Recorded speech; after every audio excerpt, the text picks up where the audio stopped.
Halo semua, apa kabar? Semoga sehat-sehat selalu ya guys. Di sini kita akan membahas alur cerita manhwa manga. Bagi yang belum subscribe bisa dibantu subscribe-nya dan jangan lupa like video ini jika kalian merasa terhibur. Aku juga ingin mengucapkan terima kasih untuk yang sudah join atau gabung ke membership channel ini. Walaupun hanya 5.000 sebulan, tetapi sangat membantu perkembangan channel ini yang sering terkena dolar kuning. Dan jika ada yang mau mengapresiasi lebih ke channel ini, kalian bisa sawer. Link sawernya ada di deskripsi. Terima kasih banyak. Kali ini kita akan melanjutkan komik yang berjudul Berinkarnasi di Hari yang Sama selama 100.000 tahun. Oh iya, aku juga sudah membuatkan playlist untuk komik ini. Jadi jika kamu belum menonton part sebelumnya atau kamu mencari lanjutan dari part ini, kamu bisa cek playlist di deskripsi. Terima kasih. Sebelumnya diperlihatkan, Yanke memenangkan kompetisi laga pedang dari Kekaisaran Pedang dan Yanke memasuki jurang pedang pada saat ini. Dan pedang kaisar yang dipegang oleh Wushuang terlempar dan diambil oleh pupetnya Lin Yue. Padahal itu milik dari Li Chen. Kita langsung saja masuk ke part selanjutnya.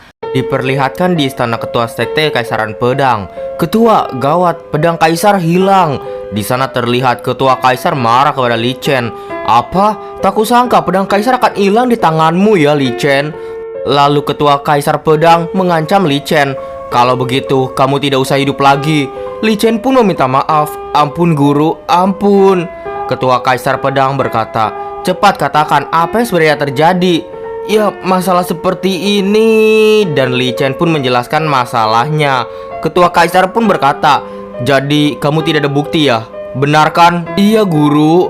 Ketua kaisar pedang berkata pada Li Chen, tampaknya tuan penasehat Lin ini bukan orang biasa ya.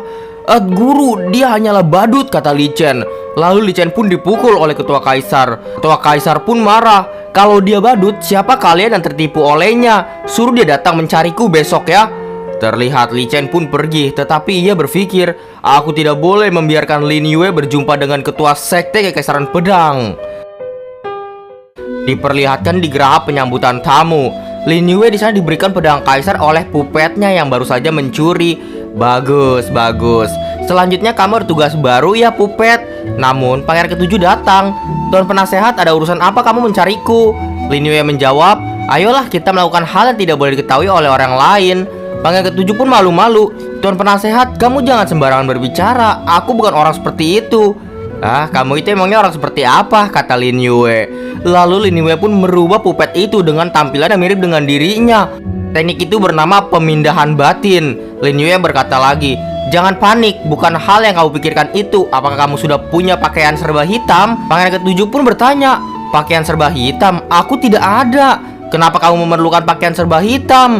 Lalu Lin Yue pun memberikan pakaian serba hitam kepada pangeran ketujuh. Kamu seorang duta peringkat hitam malah tidak memiliki pakaian hitam. Pakai yang ini saja ya, lalu tukar di sini. Waktu kita sangat mendesak. Lalu pangeran ketujuh pun menukar baju di sana. Hei, kamu jangan mengintip ya. Lalu kenapa kamu mengubah wajah pupetmu menjadi wajahmu? Apa yang ingin kamu lakukan? Lin Yue menjawab, aku akan memberitahu padamu nanti ya. Selanjutnya temanku, tolong tetap di sini dan mati untukku. Lin Yue berkata pada pupet itu. Ya baik tuan, jawab pupet. Diperlihatkan di istana ketua sekte Kekaisaran Pedang. Lin Yue sudah memakai baju serba hitam bersama pangeran ketujuh. Pangeran ketujuh bertanya, kamu sudah bisa mengatakannya sekarang bukan? Lin Yue menjawab, ya bolehkah kita akan pergi diam-diam mencari ketua sekte Kekaisaran Pedang? Kagetlah pangeran ketujuh, kamu sudah gila ya? Ketua sekte adalah orang yang paling kuat di sini. Tenang saja, jawab Lin Yue. Aku memiliki pedang kaisar dan kecapi kaisar, tidak bisa dia mengalahkanku. Ayolah pergi. Diperlihatkan 15 menit kemudian di geraha penyambutan tamu, padahal Lin Yue sudah keluar dari sana. Namun ada Li Chen di sana memegang sesuatu hal. Li Chen berpikir, dia di dalam kamar. Kalau begitu jangan salahkan aku ya, tidak berperasaan. Li Chen memasukkan benda yang bawa ke dalam kamar Lin Yue. Itu adalah inti pedang beracun.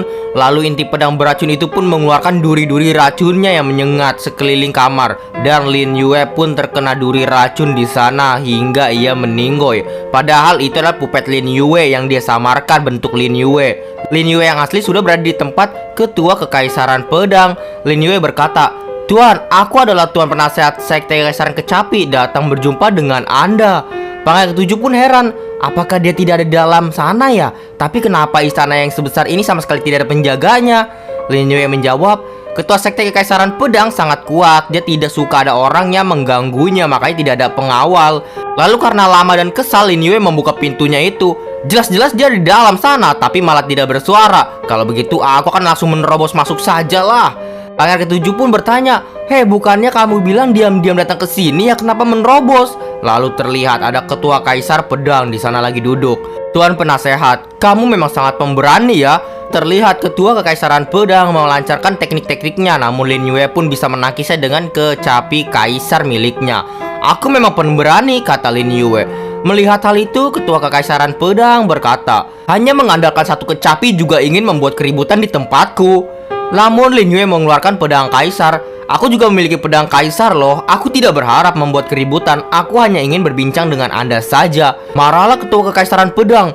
"Apakah kamu mengira dengan adanya pedang kaisar kamu sudah berhak berbicara denganku?" Bagaimana kalau aku bukan hanya memiliki pedang kaisar?" jawab Lin Yue. Lalu terlihat Lin Yue berkata, "Meski ketua hanya mengandalkan satu teknik, lautan pedang tak bertepi sudah bisa menguasai dunia. Tapi itu hanyalah teknik kelas menengah saja di dalam teknik pedang. Apakah kamu merasa dirimu sudah tak terkalahkan?" Lin Yue memakai laksa pedang menyatu, menarik semua pedang di sekte Kekaisaran Pedang saat itu juga. Dan pedang-pedang itu berkumpul di tempatnya Lin Yue dan membuat serangan baru dengan semua pedang yang berada di sana. Lin Yue berteriak, "Apa aku sudah berhak berbicara denganmu sekarang?" Kagetlah ketua Kekaisaran Pedang. Tak kusangka dia bisa mengeluarkan seluruh kekuatan pedang kaisar. Kekuatan teknik pedangnya pasti tak terkira. Terlihat Lin Yue di sana. "Ketua, aku kesini demi Yan Kai. Kita sudah bisa berbicara baik-baik, bukan?" Pedang-pedang yang dibawa oleh Lin Yue, yang ditarik oleh Lin Yue di sana pada berjatuhan. Lalu Lin Yue menghampiri tahta dari ketua Kekaisaran Pedang. Ketua Kekaisaran Pedang bertanya, "Kamu berasal dari sekte Kekaisaran Kecapi, tidak seharusnya datang mengatur masalah sekte Kekaisaran Pedang." Namun Lin Yue menjawab, "Tidak, aku mewakili sekteku. Yan Kai adalah wakil ketua sekte Didiao." "Apa? Sekte Didiao? Apa itu?" Lin Yue menjawab, "Iya, sekte Didiao. Karena kami selalu rendah hati. Didiao itu memiliki arti rendah hati." Lin Yue juga berkata lagi, "Aku ingin kamu memberikan kesempatan Yan Kai yang adil kepadanya, bertarung dengan Li Chen setelah dia keluar dari jurang pedang." Ketua Kekaisaran Pedang berkata, "Kamu mempertaruhkan nyawa datang mencariku hanya demi hal ini?" Lin Yue pun menjawab, "Iya, hal ini saja yang kubicarakan." "Ya, baiklah, aku berjanji," kata ketua kaisar. "Kamu bilang Yan Kai adalah wakil sekte Didiao ya? Jadi siapa kamu sebenarnya?" "Aku adalah ketua sekte Didiao," jawab Lin Yue. Tersenyumlah ketua kaisar. "Sepertinya Yan Kai mendapatkan ketua yang baik sepertimu ya." Lalu Lin Yue pun pergi. "Ya sudah, aku berharap saat Yan Kai menang kau bisa mewariskan pedang kaisar kepadanya ya." Ketua kaisar menjawab, "Tanpa pedang kaisar kamu tidak takut aku akan membunuhmu, hei." Lalu Lin Yue pun pergi begitu saja. "Aku berani kompromi dengan ketua kaisar, tentu saja sudah memahami sifatmu. Ketua kaisar, kamu tidak perlu mengantarku pergi lagi." Terlihat ketua kaisar di sana berpikir, "Tuan penasihat ini adalah orang yang hebat. Kedepannya pada kekaisaran tidak akan tenang. Yan Kai, ini adalah kesempatanmu. Apakah kamu bisa menggenggamnya dengan baik-baik?" Namun diperlihatkan, keesokan harinya di langit istana sekte Kekaisaran Pedang banyak sekali kapal yang berdatangan. Orang-orang dari sekte Kekaisaran Pedang melihat ke atas. Itu orang-orang dari sekte Kekaisaran lain datang. Sepertinya orang dari sekte Kekaisaran Asura. Juga ada orang sekte dari Kekaisaran Dong. Segera laporkan pada tuan pengurus." Terlihat Raja Utara sekte Kekaisaran Dong, Seng Kui, ayahnya Tuan Seng Su, datang ke sana. "Siapa yang berani mengurung anakku di sini?" Lalu juga diperlihatkan ada Seng Chong, salah satu dari 3 panglima besar sekte Kekaisaran Asura, dan juga ada Yan Jiao Jiao di sana. Seng Chong berkata, "Ternyata Tuan Seng Q juga datang ya, pantas saja memancarkan aura yang begitu kuat." Seng Q berkata, "Aku yakin juga ada orang sekte Kekaisaran Asura yang ditangkap sama dengan putraku, benar?" "Hei Panglima Seng Chong, menurutmu apa yang harus kita lakukan di sini?" Seng Chong menjawab, "Hei Raja Utara, sudah salah tanya orang. Kamu seharusnya tanyakan hal ini kepada Tuan Asura." Yan Jiao Jiao ternyata sekarang sudah menjabat sebagai Tuan Asura. Yan Jiao Jiao berteriak, "Jangan buang-buang waktu di sini. Ayo kita cari cara masuk ke dalam sekte Kekaisaran Pedang." Lalu Seng Chong pun memerintah semuanya, "Hancurkan perisai pelindung sekte Kekaisaran Pedang sekarang." "Ya baiklah." Lalu Seng Kui juga mengatakannya, "Semua prajurit sekte Kekaisaran Dong, ayo hancurkan perisai pelindung ini." "Ya baiklah." Terlihat perisai dari sekte Kekaisaran Pedang dihancurkan oleh kedua sekte itu. Lalu beberapa saat sebelumnya diperlihatkan Li Chen yang lagi santai-santai dan berpikir, akhirnya aku berhasil membunuh Lin Yue ya di kamar itu, si brengsek itu. Namun muridnya datang. Tuan, orang dari sekte Kekaisaran Asura dan sekte Kekaisaran Dong menyerang kita. Master Pedang sudah tidak bisa menahan serangan beruntun mereka. Kagetlah Li Chen dan segera berdiri di sana. Apa? Ayo, mari kita lihat. Li Chen pun melihat sekte Kekaisaran Pedangnya sudah hancur lebur di sana. Dasar kelompok brengsek kalian ya. Ternyata Raja Utara dan Sencong. Kenapa kalian menghancurkan perisai pelindung kami? Terlihat Seng Kui. Anakku datang ikut konferensi teknik pedang. Kenapa kamu malah mengurungnya sampai sekarang belum pulang-pulang? Apa mengira kami ini lemah? Terlihat Sencong juga berkata, iya, kamu harus memberikan penjelasan kepada kami hari ini. Namun Molian Yunyi dari sekte Kekaisaran Asura datang. Tuan Sencong, orang yang mengurungku bukan duta pedang ini, melainkan Tuan Penasihat Lin Yue dari sekte Kekaisaran Kecapi yang mengurungku. Kagetlah mereka semua. Apa? Lin Yue yang mengurungnya? Lalu terlihat Seng Su juga berkata kepada ayahnya, ayah, aku juga dikurung oleh Lin Yue, bukan oleh Li Chen. Dia juga mengancamku, dia akan membunuhmu kalau aku berani keluar satu langkah demi sekte Kekaisaran Pedang. Ayahnya yang bernama Seng Kui pun marah di sana. Di mana Lin Yue itu? Cepatlah keluar, aku ingin bertemu. Rupanya mereka semua berbohong bahwa Lin Yue yang mengurung mereka, karena mereka semua tidak suka dengan Lin Yue. Lalu Sencong berkata kepada Li Chen, hei duta pedang, apakah benar seperti itu kejadiannya? Ya, aku akan membawa kalian ya pergi mencari Tuan Penasihat Lin, kata Li Chen. Li Chen juga berpikir, kalau tahu seperti ini, aku tidak akan membunuh Lin Yue di kamar itu. Biarkan mereka saja yang membunuh. Lalu Li Chen pun mengantarkan mereka ke kamarnya Lin Yue. Hei pengawal, cepat bawa Lin Yue keluar ke sini. Ya baiklah. Li Chen berpikir di sana, Lin Yue mungkin sudah mati sekarang di kamar. Namun muridnya datang lagi. Lapor tuan, tidak ada orang di dalam kamar. Apa? Tidak ada orang? Terlihat Seng Su dan Molian Yunyi di sana. Lin Yue pasti sudah ketakutan dan kabur duluan. Dasar Tuan Penasihat Sekte Kekaisaran Kecapi, sang pengecut ya. Ya, dasar penakut. Li Chen yang kebingungan di sana berkata, kalian jangan panik ya, Lin Yue tidak akan bisa keluar dari sekte Kekaisaran Pedang. Li Chen juga berpikir, kenapa seperti ini ya? Padahal kemarin malam ia setelah... Lalu Lin Yue tidak duga-duga datang ke hadapan mereka semua. Lin Yue berkata, hei Li Chen, kamu sudah memporak-porandakan kamarku kemarin malam. Sekarang malah menyebarkan isu yang tidak benar. Kamu benar-benar keterlaluan. Kagetlah Li Chen. Lin Yue, semua orang yang kalian cari ada di sana, itulah Lin Yue. Li Chen juga berpikir, kenapa dia ada di sini ya? Jelas-jelas dia sudah terkena serangan racun laksa pedangku kemarin malam. Terlihat Seng Kui langsung mendatangi Lin Yue dan berkata, oh kamu Tuan Penasihat Sekte Kekaisaran Kecapi itu ya? Lin Yue menjawab, iya, kamu adalah Seng Kui, Raja Utara kan? Ada hal apa mencariku? Terlihat Seng Su di belakangnya berkata, ayah, jangan banyak basa-basi lagi dengannya. Langsung bunuh saja. Seng Kui ayahnya pun berpikir, apa? Bunuh? Meski dia hanya alam Emperor God, dia juga merupakan Tuan Penasihat Sekte Kekaisaran Kecapi loh. Lin Yue pun berkata, ya aku setuju dengan perkataan putramu. Ayolah bunuh aku. Kesalah Seng Kui di sana. Kamu terlalu sombong. Walau kamu adalah Tuan Penasihat Sekte Kekaisaran Kecapi, aku juga akan memberimu sedikit pelajaran hari ini. Lin Yue juga berkata, baik, sesuai dengan yang aku pikirkan ya. Li Chen yang melihat hal itu berpikir, meskipun kemarin kamu selamat, hari ini kamu pasti akan mati. Terlihat Lin Yue dan juga Seng Kui beradu jotos di sana. Namun diperlihatkan Seng Kui pun terpukul mundur, begitu juga Lin Yue. Seng Kui berkata, kamu juga pelatihan raga tempur ya? Langsung Lin Yue menendang muka Seng Kui. Salah, wawasanmu masih dangkal ya.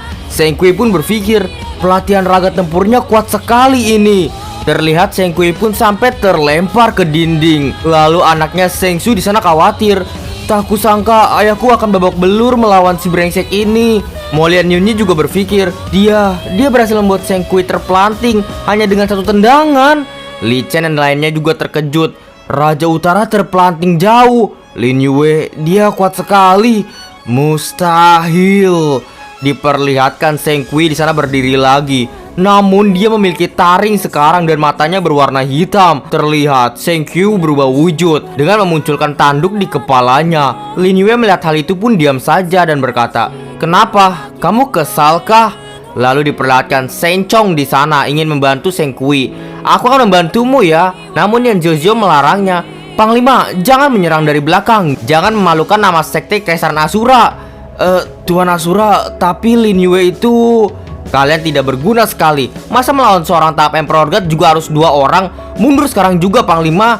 Lalu Panglima itu pun mundur. Yan Zhou juga berpikir, aku tidak boleh membiarkan mereka berdua bekerja sama. Seng Chong menjawab, ya baiklah. Tuan Seng Su yang melihat ayahnya terpelanting pun berkata, ayah, bagaimana kondisimu? Menghampiri ayahnya dan ia berpikir, aku tidak percaya kami berdua tidak bisa mengalahkan Lin Yue. Namun dijegat oleh Ziong di sana. Istrinya Ziong berkata, Tuan Seng Su, kamu benar-benar tidak tahu malu ya? Ziong juga berkata, iya, kalau berani ayo bertarung denganku. Seng Su yang kesal pun bertarung dengan Ziong. Minggir kalian semua. Kita diperlihatkan lagi, Lin Yue pun ingin dikeroyok oleh orang-orang dari Seng Kui. Tidak berani 1 lawan 1 malah menjadi keroyokan. Sayangnya orangku akan segera keluar loh. Terlihat ada cahaya biru di sana di kejauhan. Li Chen yang melihat hal itu berteriak, jurang pedang. Bahkan Seng Su dan juga Seng Kui melihatnya juga. Apa? Energi ini? Ternyata Yan Ke telah keluar dari jurang pedang. Yan Ke berkata, maaf ya ketua sekte, aku datang terlambat. Lin Yue menjawab, tidak perlu meminta maaf, kamu segera bereskanlah sampah-sampah ini. Terlihat Yan Ke memakai tekniknya. Baiklah ketua sekte. Seng Kui melihat hal itu terkejut. Apa? Itu kan teknik pedang level 6. Siapa kamu sebenarnya? Akhirnya Seng Kui pun terkena teknik dari Yan Kai secara berturut-turut, menembus tubuhnya dengan pedang Yan Kai sampai Seng Kui bucat-bucat di sana. Yan Kai hanya berkata, ingatlah baik-baik, namaku Yan Kai, wakil ketua sekte dari Didiao.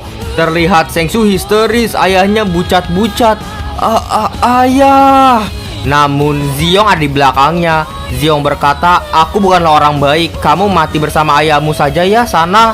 Ziong memakai teknik hantunya dan memukul Seng Su dan membuatnya terlempar jauh. Ziong berkata, beraninya ya kamu menyandra istriku? Waktu malam itu matilah sana.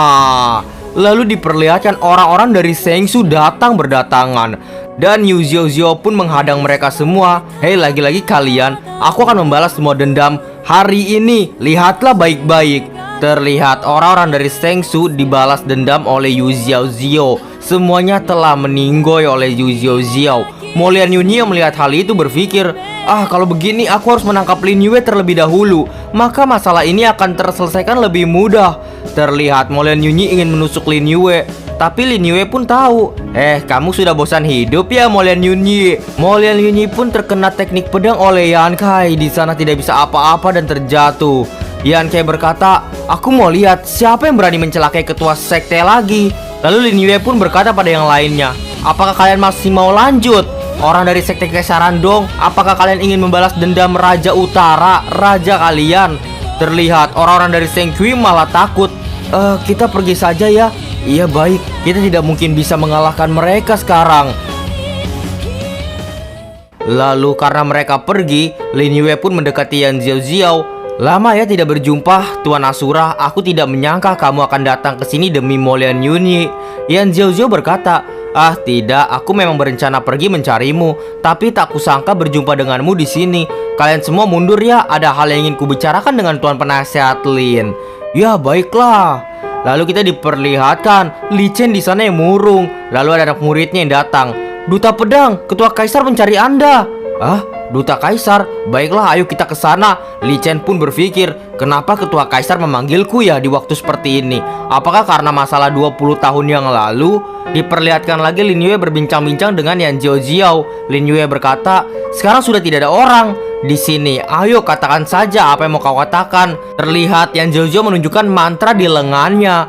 Hei Lin Yue, apakah kamu tahu ini apa? Lin Yue menjawab, ya itu adalah mantra Dewa Darah, teknik sihir yang paling sadis di sekte Kekaisaran Asura. Yan Zhou berkata lagi, tak kusangka ya kamu mengetahuinya. Waktuku tidak banyak lagi Lin Yue.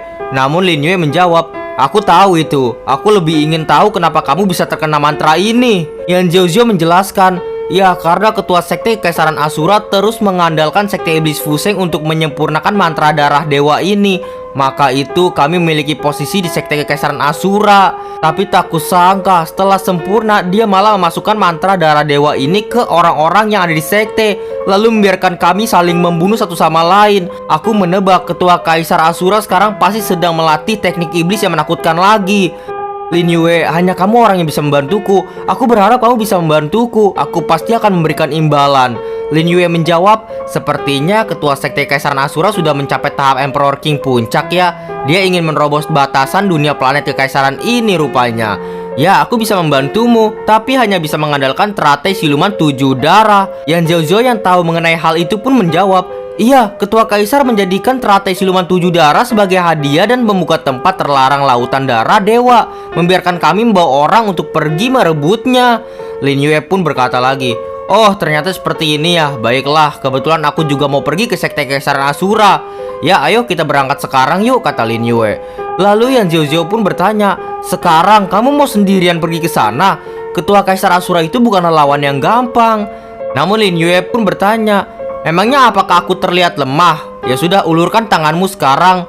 Yan Zhou pun mengulurkan tangannya dan Lin Yue mengobati sedikit tangannya. Yan Zhou berkata, sudah tidak sakit lagi. Apakah karena mantra darah dewa yang kamu dapatkan sebelumnya? Lin Yue menjawab, iya sih, tapi ini hanya sepertiga saja. Jadi hanya bisa menahan rasa sakit dalam waktu singkat. Terlihat, Lin Yue berkata kepada Pangeran Ketujuh dan juga Yan Kai, aku akan pergi ke sekte Kekaisaran Asura sekarang. Ya baiklah, kata Yan Kai, kami akan segera beres-beres dulu ya. Tapi Lin Yue menjawab, tidak perlu, aku sendirian yang pergi kali ini ya. Terlihat Pangeran Ketujuh khawatir. Tidak, orang sekte Kekaisaran Asura itu sangat sombong dan tidak suka orang asing. Akan sangat berbahaya kalau kamu pergi sendirian. Apakah kamu mengkhawatirkanku? Tanya Lin Yue. Pangeran Ketujuh menjawab, tidak, siapa yang mengkhawatirkanmu? Lin Yue pun berkata lagi, ya tenang sajalah, aku yakin bisa menyelesaikan misiku ini. Jagalah sekte di Diao dengan baik-baik ya. Ya sudah, baiklah. Lalu Lin Yue pun menepuk pundak Yan Kai. Kamu akan mendapatkan benda yang hilang 20 tahun yang lalu. Selamat ya Yan Kai. Yan Kai pun bertanya, apa maksud ketua? Namun ada suara transmisi dari sana didengar oleh semua orang. Suara itu berasal dari ketua Kekaisaran Pedang. Yan Kai, sesuai permintaan Tuan Penasehat Lin, aku mengizinkan kamu dan Li Chen kembali bertarung di jurang pedang. Bagi siapa yang menang akan mendapatkan warisan dariku dan pedang kaisar. Terlihat semua murid dari Kekaisaran Pedang terkejut. Apa? Setelah 20 tahun pendekar nomor 1 sekte Kekaisaran Pedang akhirnya muncul lagi. Apakah dia bisa mengalahkan duta pedang yang sekarang? Ayo kita pergi lihatlah. Diperlihatkan ke Lin Yue lagi. Lin Yue di sana berkata pada Yan Kai, ini adalah pertarungan kehormatanmu. Persiapkan dengan baik ya. Sampai jumpa. Terima kasih ya ketua, jawab Yan Kai. Lin Yue pun naik ke kapal yang sama bersama Yan Zhou ingin pergi ke sekte Asura. Yan Zhou bertanya, apakah kamu tidak ingin melihat pertarungan Yan Kai dan Li Chen? Dulu baru pergi. Tidak perlulah, jawab Lin Yue, aku sudah tahu hasilnya kok. Ya sudahlah, ayo kita pergi. Dan Lin Yue bersama dengan Yan Zhou pergi pulang ke sekte Kekaisaran Asura. Di atas kapal itu Yan Zhou berkata, perebutan teratai siluman akan sangat berbahaya. Demi hidup, semua orang akan mengorbankan nyawa. Lin Yue menjawab, ketua Kaisar Asura tidak akan membiarkan kalian mendapatkan teratai siluman ini sebenarnya. Dia hanya ingin kalian pergi untuk mati. Teratai siluman memang bisa menawar mantra darah dewa, tapi teratai siluman akan langsung memakan orang yang memiliki mantra darah dewa. Jadi kalian masih belum sembuh sudah mati duluan. Yan Zhou pun terkejut mendengarnya. Apa? Jadi aku hanya menunggu mati? Kenapa ketua Kaisar Asura melakukan semua ini terhadap sektenya sendiri? Lin Yue menjawab, ya semua ini karena dia ingin mencapai tahap Emperor Sovereign. Kaisar Asura zaman kuno pernah menggunakan darah orang yang terkena mantra darah dewa untuk membentuk darah Emperor Sovereign. Darah Emperor Sovereign bisa membuat orang mencapai tahap Emperor Sovereign. Kalau mantra darah dewa yang diserap teratai siluman semakin banyak, maka kesempatan akan semakin besar bagi ketua Kekaisaran Asura menjadi Emperor Sovereign. Yan Zhou bertanya, kalau begitu kenapa kita harus ikut rebutan teratai darah? Apakah mantra darah dewa yang ada di tubuhku tidak akan hilang selamanya? Lin Yue menjawab, Tentu saja kita harus ke sana. Kalau tidak, mantra ini benar-benar tidak akan menghilang selamanya. Ya sudahlah, sekarang lewat sebelah sini saja ya. Ada formasi teleportasi kuno, bisa lebih cepat sampainya. Ya baiklah, jawab Yan Zhou. Yan Zhou juga berpikir, lagi-lagi dia sok misterius ya. Diperlihatkan di jurang pedang, pertarungan antara Yan Kai melawan Li Chen. Terlihat Yan Kai dengan mudahnya melawan Li Chen. Yan Kai berkata, sudah 20 tahun akhirnya aku berhasil menunggu hingga detik ini. Yan Kai pun berpikir, terima kasih ya ketua sekte telah mewujudkannya. Ketua sekte langsung datang menghampiri Yan Kai yang menang. Benar saja, teknik pedang Li Chen berbeda jauh dengan Yan Kai. Yan Kai barulah orang sesungguhnya yang bisa membawakan masa depan kepada sekte Kaisaran Pedang nantinya. Lalu, ketua Kaisar Pedang di sana mewariskan pedangnya. Aku sebagai ketua sekte Kaisaran Pedang mengumumkan, mulai dari hari ini, Yan Kai akan mewarisi pedang Kaisar dan menjadi ketua sekte Kaisaran Pedang yang baru. Yan Kai pun berkata, ketua Kaisar, ada satu hal yang harus kuberitahu padamu. Aku sebenarnya adalah wakil sekte di Diao, dan itu selamanya. Ketua Kekaisaran Pedang menjawab, ya, aku tahu Yan Kai, sekte Kekaisaran Pedang yang sudah bersalah padamu. Kalau terjadi sesuatu di planet Kekaisaran ini, aku berharap kau bisa melindungi sekte Kekaisaran Pedang ya. Yan Kai menjawab, ya, aku pasti akan melindungi sekte Kekaisaran Pedang dengan sekuat tenagaku. Ya sudah, terimalah pedang Kaisar ini Yan Kai, kata ketua Kaisar. Ya baiklah, jawab Yan Kai. Lalu Yan Kai mengambil pedang Kaisar. Pedang ini, dan ia berpikir, aku tidak bisa menggerakkannya karena masih ada segel dalam pedang Kaisar ini. Terlihat ketua Kaisar memberikan kultivasinya. Aku akan menjadi guru pembimbingmu untuk terakhir kalinya Yan Kai. Yan Kai di sana berpikir, ketua Kaisar memberikan seluruh kultivasinya kepadaku. Lalu diperlihatkan kapal yang membawa Lin Yue dan juga Yan Zhou telah sampai di sekte Kekaisaran Asura. Terlihat Yan Zhou berkata, sekte Kekaisaran Asura berbeda dengan sekte lainnya loh. Kamu tinggal di kamar yang berada di samping kamarku saja nanti ya. Lin Yue menjawab, apakah kamu tidak takut orang lain berpikiran aneh tentang kita? Aku sih tidak peduli, kata Yan Zhou. Lalu mereka pun sampai di sana. Kita sudah sampai, istanaku berada di bawah sini. Yan Zhou juga berkata, Tuan penasehat tinggal di sebelah kebun persik saja ya. Ya, oke, baiklah. Lin Yue di sana telah datang dan disambut oleh murid-murid dari Kekaisaran Asura.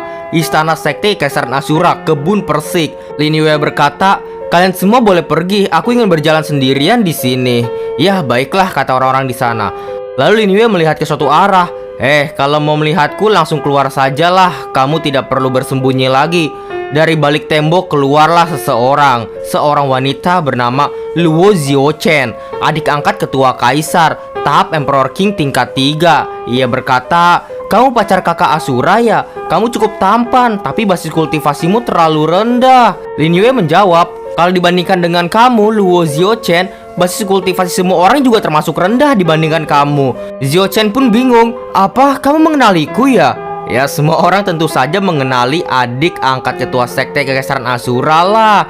Ternyata dia adalah adik dari ketua Kekaisaran Asura. Lalu Ziochen ingin bertarung. Kalau begitu, ayo kamu bertarung denganku. Tidak ada orang di sekte yang berani bertarung denganku. Hidupku membosankan sekali. Terlihat Lin Yue menahan serangannya dengan satu tangannya. Dan Ziochen terlempar salto-salto di sana. Ziochen pun sangat senang.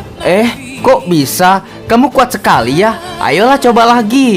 Ziochen mengerahkan tenaganya lagi. Begitu pula Lin Yue. Ayo, siapa yang takut kepadamu? Lalu mereka pun beradu kekuatan di sana. Terlihat Lin Yue terpukul mundur. Begitu pula Ziochen di sana. Ziochen sangat gembira. Apa? Penyatuan 3 elemen? Kamu bisa menyatukan 3 elemen. Cepat beritahu padaku bagaimana kamu melatihnya, kata Ziochen. Lin Yue bertanya, kenapa kamu ingin belajar? Lin Yue juga berpikir, aku sudah sering menipunya selama 100.000 tahun ini. Anggap saja ini terakhir kalinya ya. Hehehe. Ziochen di sana berkata, iya, aku mau belajar. Aku sudah mencoba 300 macam cara, tapi tetap saja gagal. Kenapa kamu bisa berhasil penyatuan 3 elemen? Lin Yue pun menjawab, kalau kamu ingin belajar ada syaratnya tapi. Ya, aku bersedia menjadi muridmu. Ziochen pun berlutut. Lin Yue pun berkata lagi, hei berdirilah, ingat mulai sekarang kamu harus mendengarkan arahanku ya. Selain itu jangan membocorkan hubungan kita di depan umum. Iya, Baiklah guru, kata Xiao Chen. Lin Yue berjalan ke arahnya. Hei, kemarilah, coba aku periksa tubuhmu. Apakah ada kesempatan penyatuan 3 elemen atau tidak? Apa? Masih perlu periksa tubuh, kata Xiao Chen yang panik. Perlu buka baju? Tentu saja, jawab Lin Yue. Lalu Xiao Chen pun membuka pakaian luarnya. Baiklah. Lin Yue pun memeriksanya. Cukup, jangan buka pakaianmu lagi. Pakaian luarmu memiliki penyegelan. Itu akan mempengaruhi pemeriksaan. Makanya aku menyuruh membukanya. Ya guru, cepat periksalah, jawab Xiao Chen. Lalu Lin Yue memeriksanya dan memegang kepalanya. Kamu memiliki batin elemen api emas, sifat yang pemberani dan setia. Raga tempur juga bagus dan kuat. Kultivasimu juga mencapai tahap Emperor King tingkat 3 puncak. Bagus sekali. Sekarang kamu sudah boleh memakai baju lagi. Xiao Chen pun bertanya, guru, apakah aku bisa penyatuan 3 elemen? Ya bisa, tapi sebelumnya kita harus membuat perjanjian terlebih dahulu. Pertama, kamu harus berpura-pura tidak mengenalku di depan orang luar. Kedua, kamu tidak boleh membocorkan cara ini kepada siapapun. Ketiga, kamu harus membantuku, jangan sampai ada orang yang datang menggangguku. Lin Yue pun pergi. Ya baik guru, kata Xiao Chen. Lin Yue menjawab, ya sudah, kalau begitu kamu boleh pergi dulu. Xiao Chen. Terlihat Lin Yue berbisik. Tak heran, dia adalah jenius yang paling kuat di planet ini. Saat aku reinkarnasi dari yang sama, dia baru Emperor King tingkat 2. Hanya dalam beberapa bulan, dia sudah mencapai Emperor King tingkat 3. Aku juga harus segera berlatih. Dan itulah untuk part kali ini.